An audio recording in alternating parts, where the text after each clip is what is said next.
আপনি আপনি যে যুক্তিটা তারপরে এটা ভয়াবহ যুক্তি, একটা ফ্যাসিজমের পক্ষে দাঁড়িয়ে যাচ্ছেন আপনি। আমি এই কারণে বললাম স্যার এই কথা কয়ে ফেলেছেন। না আপনার যুক্তিটা খুব খুব ভয়াবহ যুক্তি, খুব ভয়াবহ যুক্তি। আপনি ডিফেন্ড করতে গিয়ে যা করছেন সেটা খুব খারাপ হচ্ছে। স্যার আপনি আমাকে ওই ফেসিবাদের পক্ষে টকে বললে তো আমার ভয়াবহ অবস্থা। স্যার আমার দুর্ভাগ্য যা শেখ হাসিনার আমলের সাথে যদি আমাদের এখন তুলনা করতে হয় তাহলে তো স্যার শুরু করেছেন। না না আমি শুরু করিনি স্যার, আমি বলতে চাইছি যে স্যার না হাওয়েভার স্যার এইটা দাঁড়া শেখ হাসিনার আমলের সাথে তুলনা করলে এইটা আমি মানে এইটা আমার মানে আমার এই তুলনা যদি আমি শুরু করে থাকি, এই তুলনা আমি শুরু করে থাকলে সেটা আমি করতে চাই না। স্যার আওয়ামী লীগ আমলে সংবাদপত্রের স্বাধীনতার হস্তক্ষেপের প্রশ্নে আপনাকে অনেকবার কলম ধরতে হয়েছে। আমরাও মানে আপনার বড় কলমে আমাদের ছোট কলমে স্যার আমরা বহুবার বা মুখে বহুবার এই কথা বলছি। স্যার এখন কি পরিস্থিতির কোনো পরিবর্তন দেখেন? যারা 15 বছর যারা সুবিধা নিছে তাদের জায়গায় কি স্যার আপনি একটা নতুন গোষ্ঠী দেখেন না, যারা কথায় কথায় ফেসিবাদের পক্ষে জুলাই আগস্টে কই ছিলেন এরকম একটা ট্যাগ দেয়? স্যার ইন্টারেস্টিং আমার ব্যাপারটা একটু স্যার বলি। আমি ডয়েচে ভেলে থেকে চলে আসবো, আমাকে বাধ্যতামূলক ছুটি কাটাতে হইতেছে। সেই বাধ্যতামূলক ছুটির মধ্যে থেকে, কারণ আমার তো আর ছুটির জন্য মানে আর সময় দিতে পারবে না, আমি চলে আসবো। সেই সময়ের মধ্যে 26 তারিখ পর্যন্ত 26শে জুলাই পর্যন্ত 4টা অনুষ্ঠান কইরে আমি দেশে গেলাম, ক্রোয়েশিয়া গেলাম 1 তারিখে আবার ফেরত নিয়ে আসা হয়েছে ডয়েচে ভেলেতে 2 তারিখ 3 তারিখে। ওইটা আবার আমি এক জায়গায় বলছি এখন হচ্ছে ট্যাগ আপনি আন্দোলনের সময় কোথায় ছিলেন। একটা প্রশ্ন করার জন্য 5টা ট্যাগ স্যার, এবং একই শেখ হাসিনা স্টাইলে। এটা সংবাদ মাধ্যমের ক্ষেত্রে স্যার আপনি জানেন সংবাদ টেলিভিশনের মধ্যে ঢুইকা এই 5 জনের বাদ দিতে হবে, এই 10 জনের বাদ দিতে হবে, এই কথাও এখন আর বলা যাবে না। স্যার এইটাকে স্যার আপনি কেমনে দেখেন স্যার, মানে এইটা কিরকম জায়গায় এটা যাচ্ছে স্যার বা ঘটতেছে?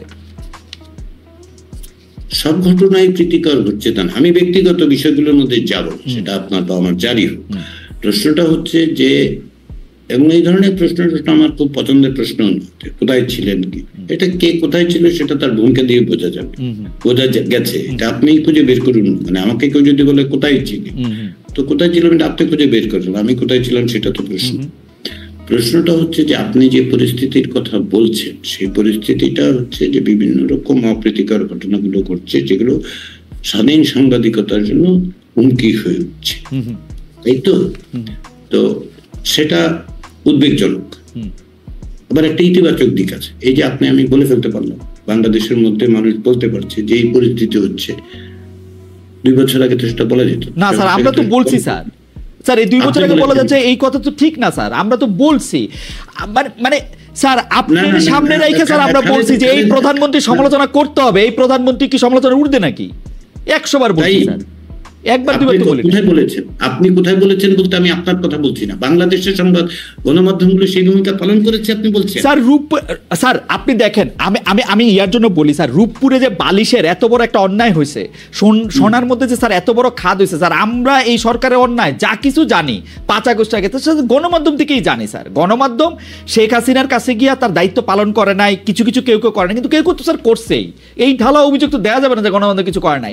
স্যার আপনাকেও যখন স্যার আমি আগে ইন্টারভিউ করছি, আপনি যখন স্যার লিখছেন, আপনি তো স্যার প্রথমত লিখছেন, কোনটা আপনি লিখেন না আপনি স্যার বলেন স্যার। শেখ হাসিনার আমলে লিখেন আপনি জানতে চান? জি স্যার বলেন তো স্যার, বলেন তো স্যার। আমার একটা বই আছে অটোক্রেটাইজেশন সম্পর্কে, যেটা বাংলাদেশের কোনো পাবলিশারের পক্ষে ছাপা সম্ভব হতো, যেটা রাকলিস থেকে ছাপা হয়েছে 2019 জুলাই মাসে, voting in a hybrid regime.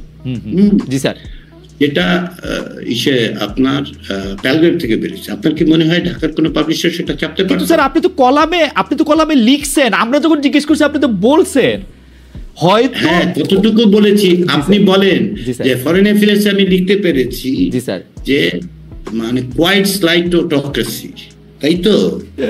আপনি বলেন তো আমাকে, ডেইলি স্টার বলেন, সান বলেন, অমুক বলেন, তমুক বলেন, ছাপতে পারতেন? আমি পারিনি। আপনারা পেরে থাকতে পারেন, আমি পারি নাই। আমাকে ফরেন অ্যাফেয়ার্সে লিখতে হয়েছে, আমাকে ডিপ্লোম্যাটে জানুয়ারি মাসে লিখে দেখাতে হয়েছে যে ওয়েপনাইজেশন অফ জুডিশিয়ারি, কিভাবে ওয়েপনাইজ করা হয়েছে।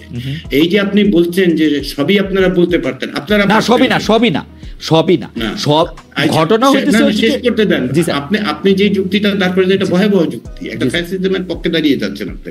আমি এই কারণে বললাম কাইছে স্যার এই কথা কয়ে ফেলেছেন। না আপনার যুক্তিটা খুব ভয়াবহ যুক্তি, খুব ভয়াবহ যুক্তি। আপনি ডিফাইন করতে গিয়ে যা করছেন সেটা খুব খারাপ হচ্ছে।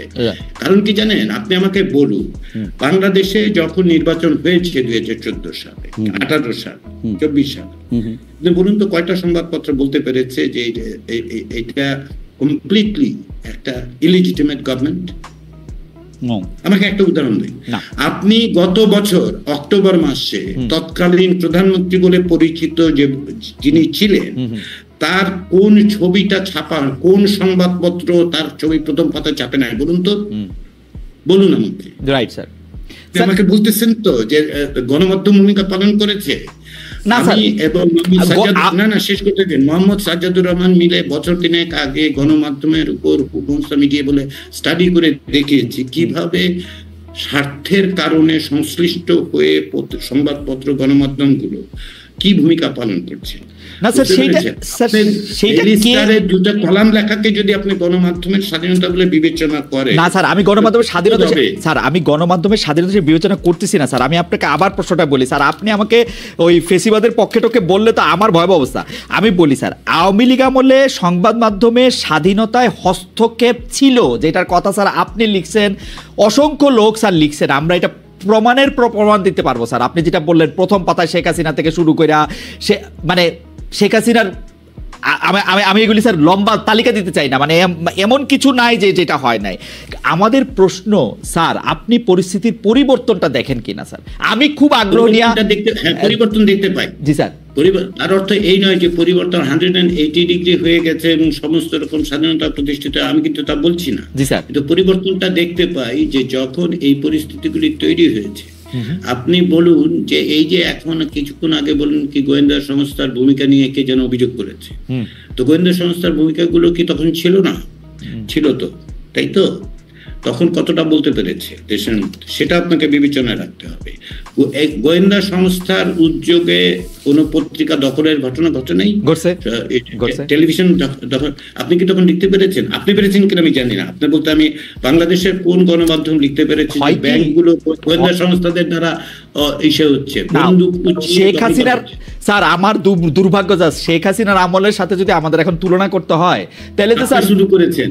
না না, আমি শুরু করিনি স্যার, আমি বলতে চাইছি যে স্যার না এবার স্যার এইটা দাঁড়া শেখ হাসিনার আমলের সাথে তুলনা করলে এইটা আমি মানে এইটা আমার এই তুলনা যদি আমি শুরু করে থাকি, এই তুলনা আমি শুরু করে থাকলে সেটা আমি করতে চাই না। খালেদ, আপনি যখন বললেন যে শেখ হাসিনার আমলে আমরা লিখতে পারিনি অমুক তমুক, আপনি কি পরিবর্তন দেখতে পান? এখনো তো এই অবস্থা হচ্ছে, এইটাই কম্পারিজন। অ্যানালজিটা হচ্ছে এই ক্ষেত্রে কম্পারিজনের জায়গায় গিয়ে দাঁড়িয়ে। স্যার আমি খালি এই জায়গাটা স্যার, এইটা আমার কাছে আফসোসের মতো লাগে যখন মতিউর রহমান চৌধুরী ভাই, মানবজমিনের সম্পাদক, তাকে আসলে শেখ হাসিনার শেষ সময় কোনো টেলিভিশন তাকে, উনি একটা অনুষ্ঠান উপস্থাপনা করতেন স্যার, ওইটা তো উপস্থাপনা করতে দেয় হয় নাই, কোনো টেলিভিশনে উনি আসলে যাইতে পারতেন না, মানে বাংলাদেশের টেলিভিশনগুলি।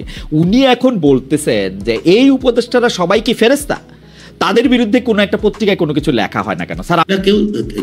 কেউই ফেরেশতা না, সেটা হতেই পারে। সমালোচনার জায়গাটা অবশ্যই থাকতে হবে। কেউ যদি সমালোচনার ক্ষেত্রে বাধা দেয়, আমি তার প্রতিবাদ করব। আমি তো বলছি না যে পরিস্থিতি একেবারে সোনায় সোহাগায় পরিণত হয়েছে, বিভিন্ন রকম সমস্যা তো আছে এবং সংবাদপত্রগুলো অকস্মাৎ গণমাধ্যমগুলো স্বাধীন হওয়া খুব সম্ভব বলে আমার মনে হয়। তার কারণ হচ্ছে মালিকানার কাঠামোটা তো রাতারাতি বদলে যায় না, তাই না? পলিটিক্যাল ইকোনমি অফ মিডিয়া তো আপনিও করেছেন, আমিও করার চেষ্টা করি। তো ফলে এটা অকস্মাৎ হবে তা নয়। পরিস্থিতিটা যে এই যে সম্ভাবনাটা তৈরি হয়েছে, সেই সম্ভাবনার জায়গাটা কতটা বাস্তবায়িত হবে সেটা নির্ভর করবে যে এই রাজনৈতিক প্রক্রিয়াটা অব্যাহত রাখা যাচ্ছে কি যাচ্ছে।